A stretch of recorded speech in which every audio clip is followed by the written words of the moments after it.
Welcome to 5 Fresh Tips, a podcast from Fresh Starts Registry. Our Fresh Starts experts are here to help you with everything you need to begin again, starting with 5 simple fresh tips. Are you ready? Let's do this.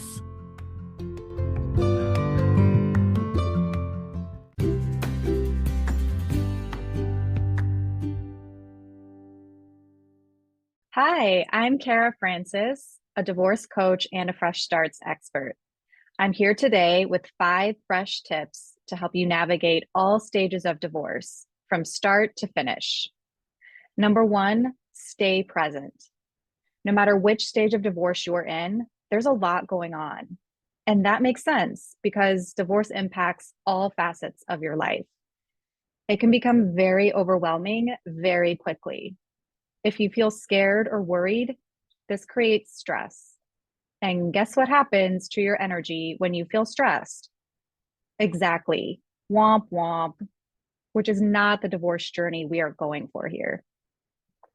The truth is, the present moment is all we have. We are not guaranteed tomorrow. Hell, we're not even guaranteed the next 5 minutes.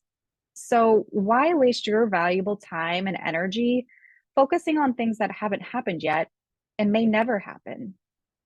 Instead, try to focus on putting 100% of your energy into one day at a time, one task at a time, 1 hour at a time.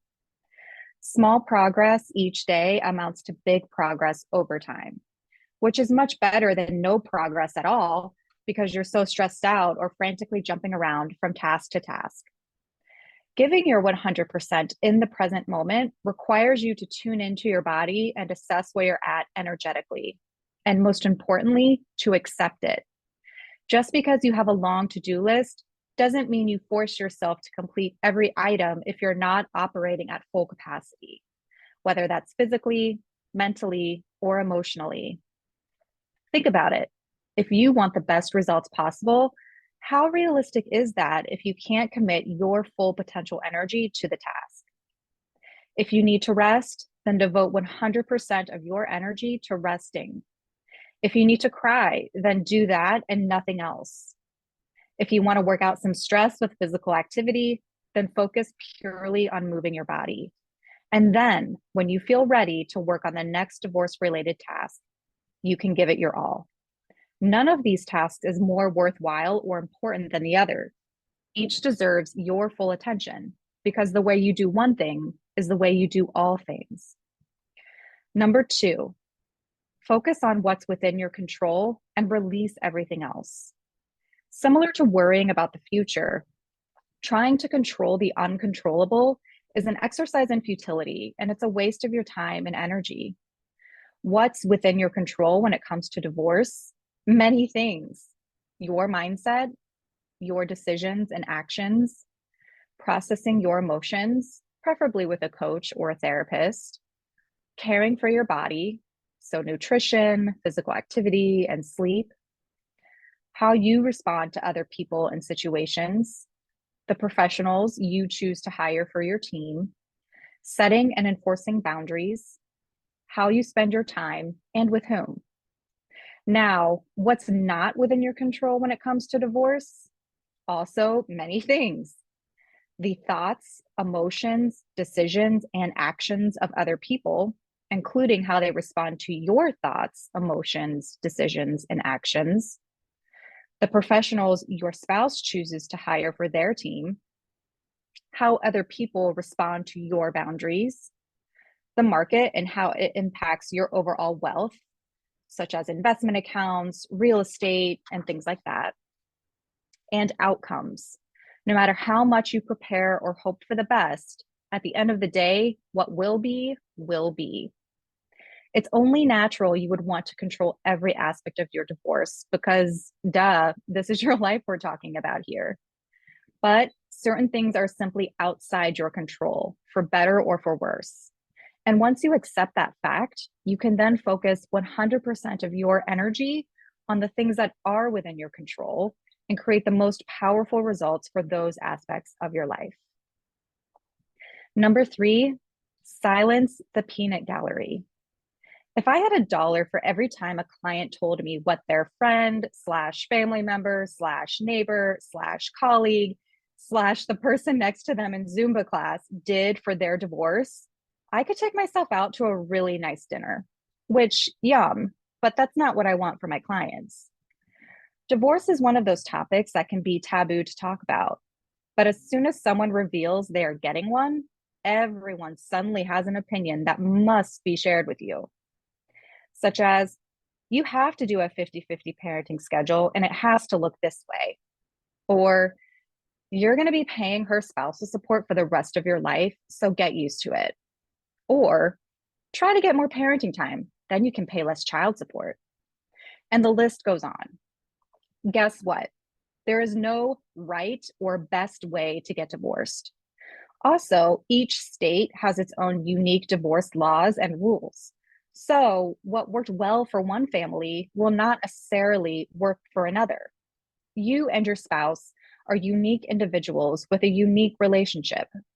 Why would you want to just copy what someone else did and forego exploring all of your options?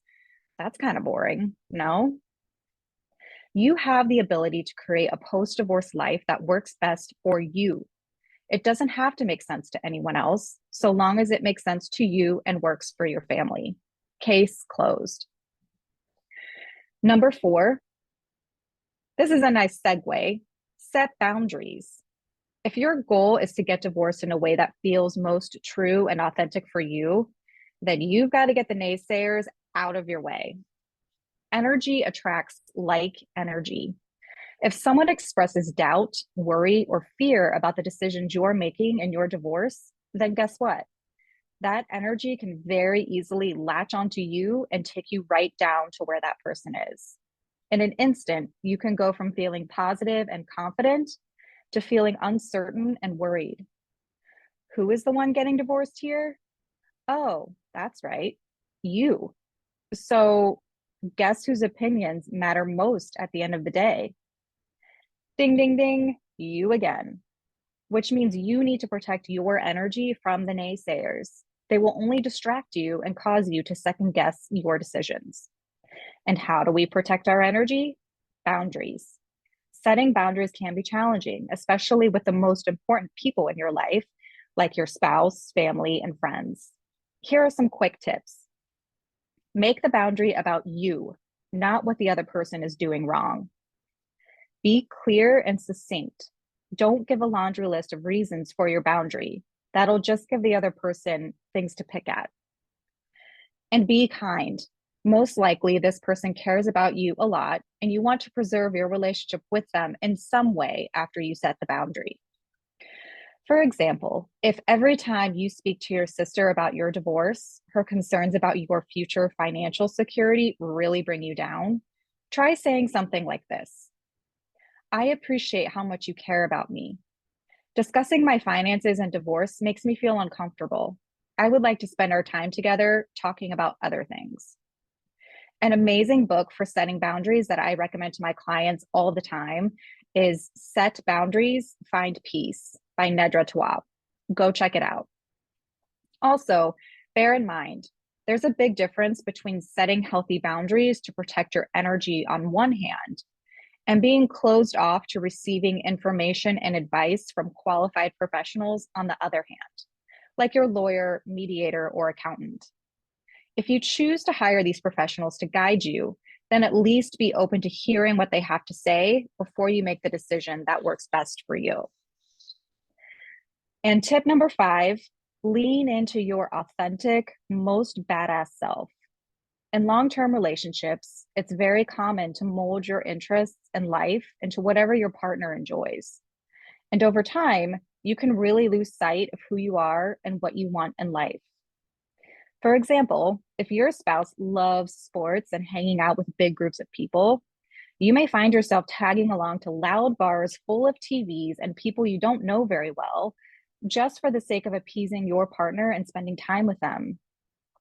But what if you're an introverted homebody who would much rather make a cup of tea and read a book? Now, neither type of interest or personality type is good or bad, right or wrong. And I'm not saying you should never compromise and do what your spouse wants to do. but not at the sacrifice of yourself. It's equally, arguably more important to spend time doing what you truly enjoy and pursuing interests that light a fire in you.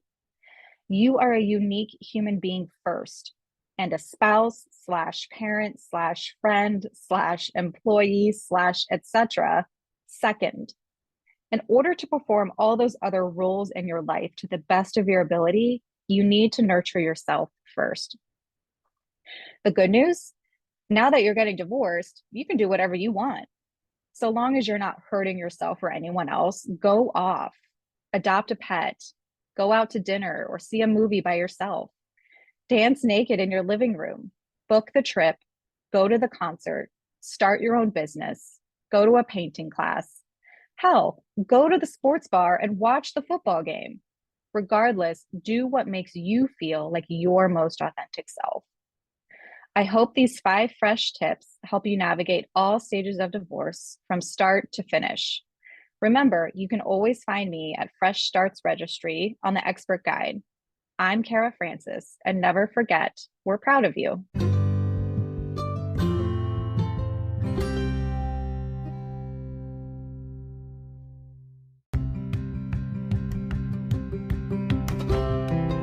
Thank you for listening to 5 Fresh Tips, a podcast from Fresh Starts Registry.